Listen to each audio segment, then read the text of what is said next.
Okay, welcome to Biology 221 Molecular Biology class. This is the first lecture, Lecture 1. We'll have a short introduction about the course, and then we'll talk about genetic information, why that's important when you study molecular biology. And then finally we'll study about nucleic acids, mostly RNA and DNA molecules. Those will be the main focus of this class.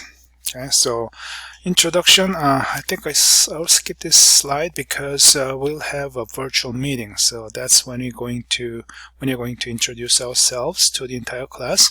So hopefully I will get to see you during the first virtual lecture meeting.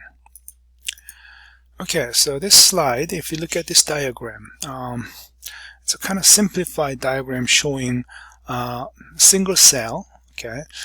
Maybe you can guess if this is a eukaryotic cell or prokaryotic cell. If you look at the structure, although it's very much simplified, you can probably guess it is a eukaryotic cell, right? Why do you say that? Because it has some membrane-bound organelles, for example, this nucleus. Okay, so that is one of the characteristics of eukaryotic cells. You can see membrane-bound organelles like what? Nucleus. So other organelles are not showing here because the focus of this diagram is on what's happening inside of this nucleus. As you remember, a nucleus is a place where you will deposit. You will have all of your genetic materials, so-called chromosomes, are found, right? So chromosome is what? A structure that holds your DNA molecules. So from your DNA, okay, so this diagram shows you the information flow. Okay, so-called genetic information. If it is expressed, that information flow will go through two major steps, so-called maybe transcription, and to make a copy of DNA, you'll make a RNA molecule, and then RNA molecule will be processed and then transported outside of the nucleus. It's going to come out of the cytoplasm, where it'll be used as a template to build different molecules called proteins, right? So we call that process as a translation. Not only that, the DNA molecule you have inside of a nucleus will be also duplicated. When the time comes, of course, cells divide, but before the cell division process, everything that they have inside of the cells will be duplicated, including the DNA. So when DNA molecules are duplicated, there's a process called replication happening. So the entire chromosome will be replicated. So that's what is shown up there. Okay, and then on the other side, you see there's a process that's describing the building of, I guess, ribosome molecules.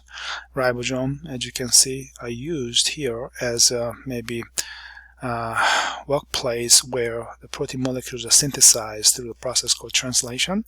So you will see a bunch of ribosome molecules inside of your cells. And how are they made? Of course, they are made inside of nucleus, because ribosomes are made out of a bunch of RNA molecules and ribosomal protein molecules. So RNA, they are made through what? Transcription, of course. So the building of ribosome actually happens inside of a nucleus.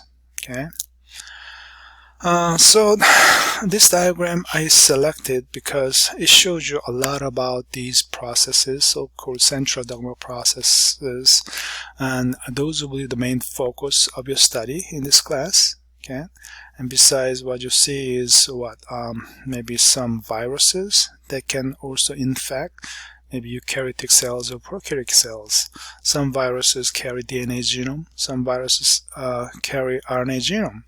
You know, COVID-19, you know, we are going through this very unprecedented case in our human history. So the coronavirus is RNA virus, RNA carrying virus. It can infect eukaryotic cells, including human. So that's the example. It doesn't look like a coronavirus. Coronavirus has a shape of what corona. Corona means crown shape. It's got some spike protein, but yeah, you can assume that this is kind of coronavirus. So the virus molecules, I guess viruses are kind of unique entities that can infect various of cell types, but by themselves they cannot sustain their lives. They need some host cells like eukaryotic, prokaryotic cells. So we'll learn about virus as well in this class. Okay. So I'm going to change my slides. So why is it important? I mean, studying molecular biology, understanding the cellular processes and different molecules, biological molecules, what we have inside of cells. I mean, what does it matter? Why is that important? Okay, the important thing is because we can get a lot of benefits out of those such study. Okay, so I'm giving you some exemplary benefits that we made out of modern molecular biology, the study that we are doing through this class. First of all, if you look at this again simplified diagram, you can see a couple of peptide chains. Okay, they are kind of linked with probably cysteine to cysteine disulfide bonds. Okay, here and here and here. So this is a peptide hormone. Okay, you may be familiar with this very much because this hormone is called insulin. Okay, insulin is a hormone, human hormone that controls the sugar level in your blood, right? So why is this insulin important? Because if you don't have insulin made at the right time in your body, you will have a problem. So people with the medical condition called diabetes will have a problem of making this insulin at the right time, right? So this insulin, if you can make it through a modern technology, and if you can package that as an injectable drug, you can help those people with diabetes. So how can you do that? So yes, this insulin is a small protein that can be easily made if you can clone a gene, which is also small, and then move that gene into a bacterial cell. We call the process genetic engineering. Okay, once that's done, those bacterial cells can make insulin peptide hormones, small protein molecules, and from those bacterial cells you can isolate these peptides, and then you can formulate and package them, sell them as an injectable drug. So that is the insulin drug that people with diabetes are using. So actually the insulin drug was made available late 1970s. That was the first biotechnology drug that was approved by the FDA, Food and Drug Administration of the United States. And since then, insulin has been helping so many people with diabetes. So that was the first biotechnology drug. So when I say biotechnology, what does that mean? That means using this molecular biology technology, like genetic engineering, you can use living cells to manufacture your product. In this case, this insulin protein is a product, pharmaceutical product that can help people with medical conditions. Okay, so how was it possible to make human proteins using bacterial cells like E. coli?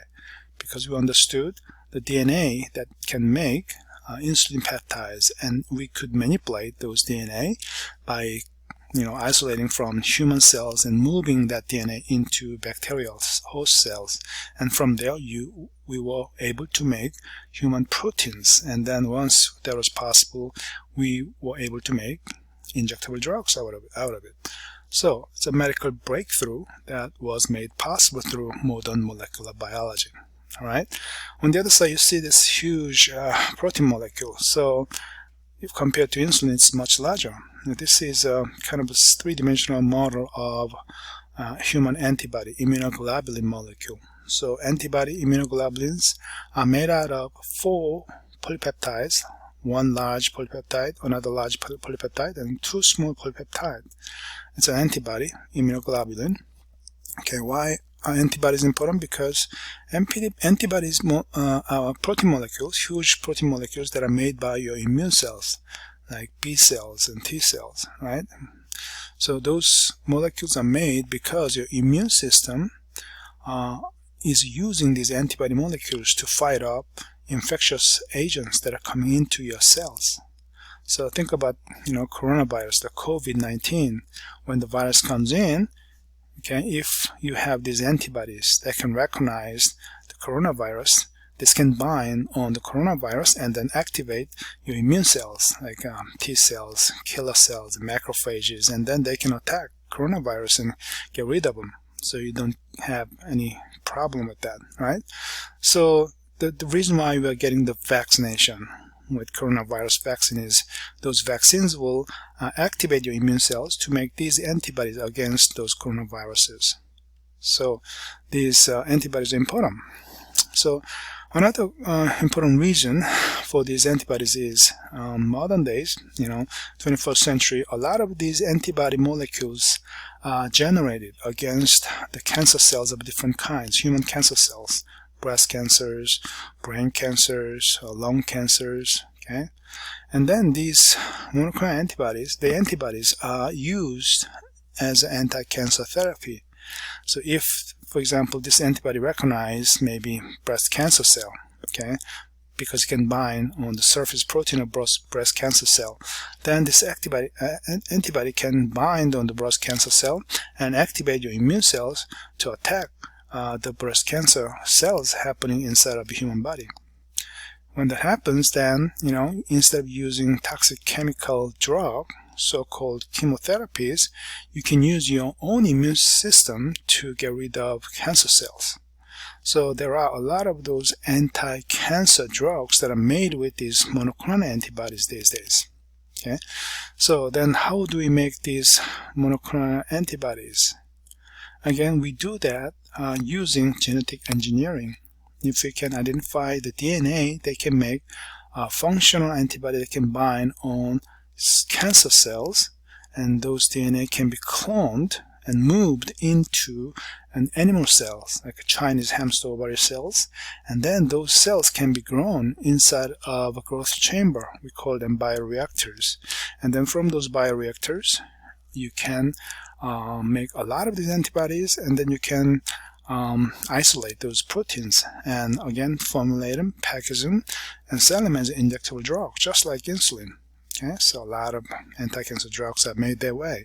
So in our community, there is a company called Catalan Biologics. They manufacture a lot of these anti-cancer drugs using this technology. So again, another medical breakthrough that was made possible through modern molecular biology. Okay, how about this? This is a plant. You can see same species plant, almost identical. Okay, one side, the other side. The difference is one is eaten up a lot by insects, the other one is not. They are grown under the same condition instead of the same maybe greenhouse. So what's the difference? There are insects, pests that can eat up the plants. So, but one plant was eaten up a lot, but the other one is not, kind of protected. The difference is this plant is genetically engineered, and this is not. So how is it engineered? This plant has a special protein called the Bt toxin. Okay, Bt toxin is originally made by Bacillus thuringiensis soil bacterial cells. Okay, and those toxins can kill insects if insects eat up those toxins. Okay, so if we can move the DNA of Bt toxin coding gene from the bacterial cells into the plant cells, these plant cells can make those Bt toxins. Okay, then when insects come and try to eat them, if they eat it, if nibble up a little bit of it, and they will die because there are toxins for them. So that's how this plant is protected. But this plant that doesn't have Bt toxin is eaten up a lot by insects. So it's insecticides, okay, made by the plant cells. How is it possible? Again, using the genetic engineering, molecular biology. All right. So in the field of agriculture, you can gain a lot more profit. Product yield, crop yield, if you can genetically engineer your crops. All right. And notice this. Again, some kind of plant, probably a tobacco plant that is genetically engineered. So now this tobacco plant has a special protein that's gives you maybe yellow fluorescence under the dark when there's a fluorescent light shined. So how a plant is giving you fluorescent so the energy emission, how is that possible? Because again, this plant is genetically engineered, because green or yellow fluorescent proteins are not naturally found from plants. They are originally found from jellyfishes living in the ocean bottom. So the